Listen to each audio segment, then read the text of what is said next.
Hi everyone. So I needed to give everybody an update. I am absolutely exhausted. I just walked in the door from being at the hospital.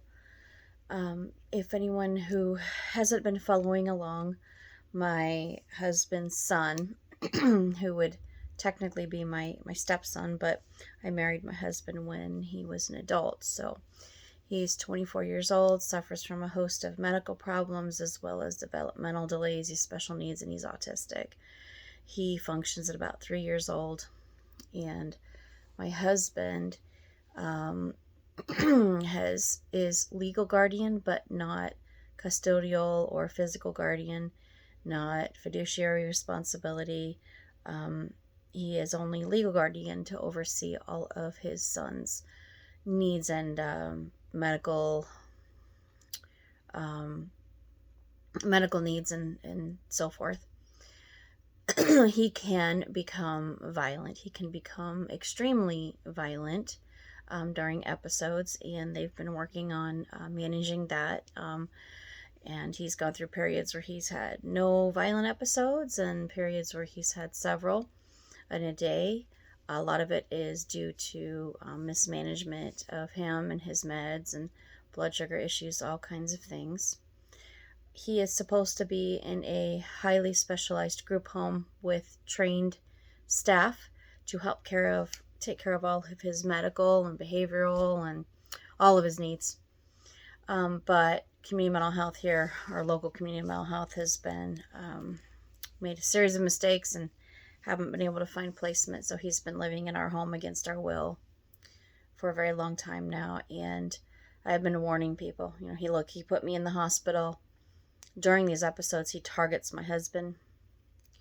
And I've been warning everyone something bad's going to happen. If someone doesn't do something or we don't get some help, and they just keep returning him to us. Or actually putting him out on the street and giving my husband the choice to let him out on the street or take care of him.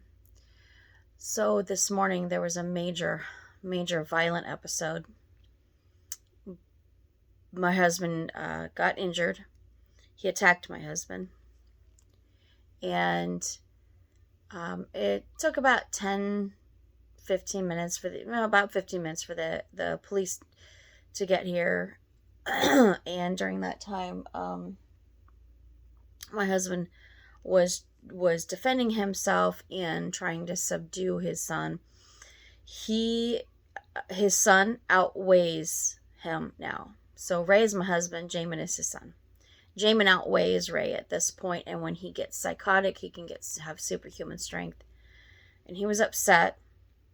Now, keep in mind that the presenting condition can be that there are misunderstandings. He doesn't understand something, and the only way to, out of frustration, communicate is to act out in violence. Sometimes these presenting conditions aren't actually the person's fault, which is why you need to have trained staff. Usually my husband can calm him down, talk him out of an episode before it ever happens, but other times it's just not possible. So this time it escalated very, very, very quickly. Within a matter of seconds, I was calling the police.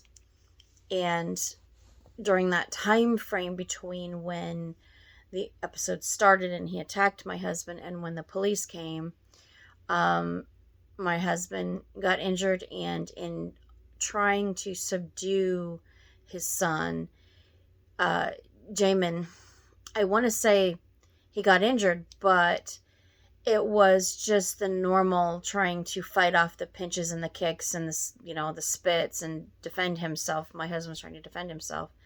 In that process, Jamin, if he can get Jamin down on the ground, he can at least hold him long enough for the police to come or for him to calm down, so that way he doesn't injure himself or my husband or destroy the house any further, things like that, until he can calm down and get him safe. Well, the police came, and he wasn't calming down until the time the officer about walked in the door. But very quickly, Jamin started to present with bruising from where Ray had been holding him. And I thought it was very, very odd. We were alarmed by that. So, long story short, you know, everyone's blade up, hurt. So an ambulance took both Jamin and my husband to the hospital this morning. So it turns out that Jamin had bruised so easily because his platelets, he had almost no platelets in his blood, which is a very extremely serious condition. So he's been admitted into the hospital. The reason they took him to the Coldwater, the particular hospital they did, was so that they have a psych ward there. And you know, he still hasn't, he's been in 2 psych hospitals in the last month and a half because they haven't been able to manage his meds. They've, Community Health jacked up his meds and made some mistakes. And so that's where we're at with that. They're trying to determine what has happened. Now, my husband, he had some serious bruising on his ribs, and it's preventing him from being able to really breathe in without a lot of pain, and you know, completely fill his lungs with air.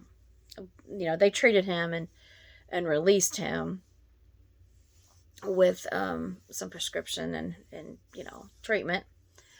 But and so now, you know, he is going to be staying with Jamin as they unfold all this and figure out whether it was meds or whatever that had caused these issues with his platelets. So this is where we are. At least at this point, we've been told by the doctors that when the discharge person can get a hold of the case, that there may be a little more leeway to try to find a safe place for him to go that's going to be safe for everybody.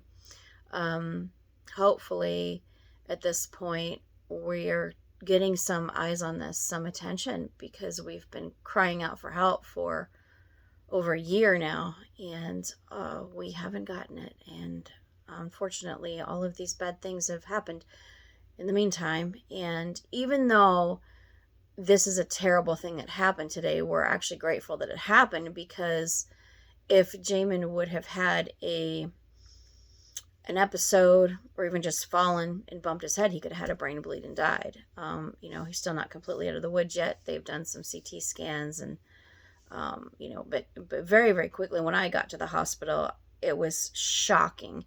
He was covered head to toe in bruises.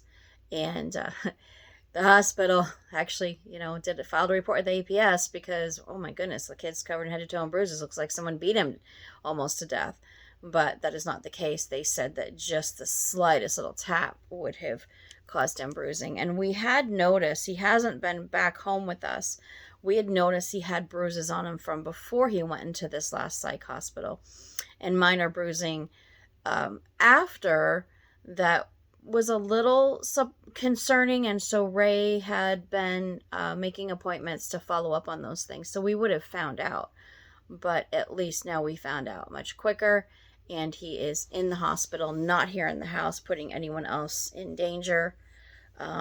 And they're looking into all aspects of treatment for him, including the psych treatment and placement. So we don't know where that's going to go. In the past, we've you know, continued to hear things that he would be placed in the appropriate setting, and then they just keep releasing him or sending him home. So I will keep updating everybody, and thank you for following along. I'll keep updating on the situation. So thank you.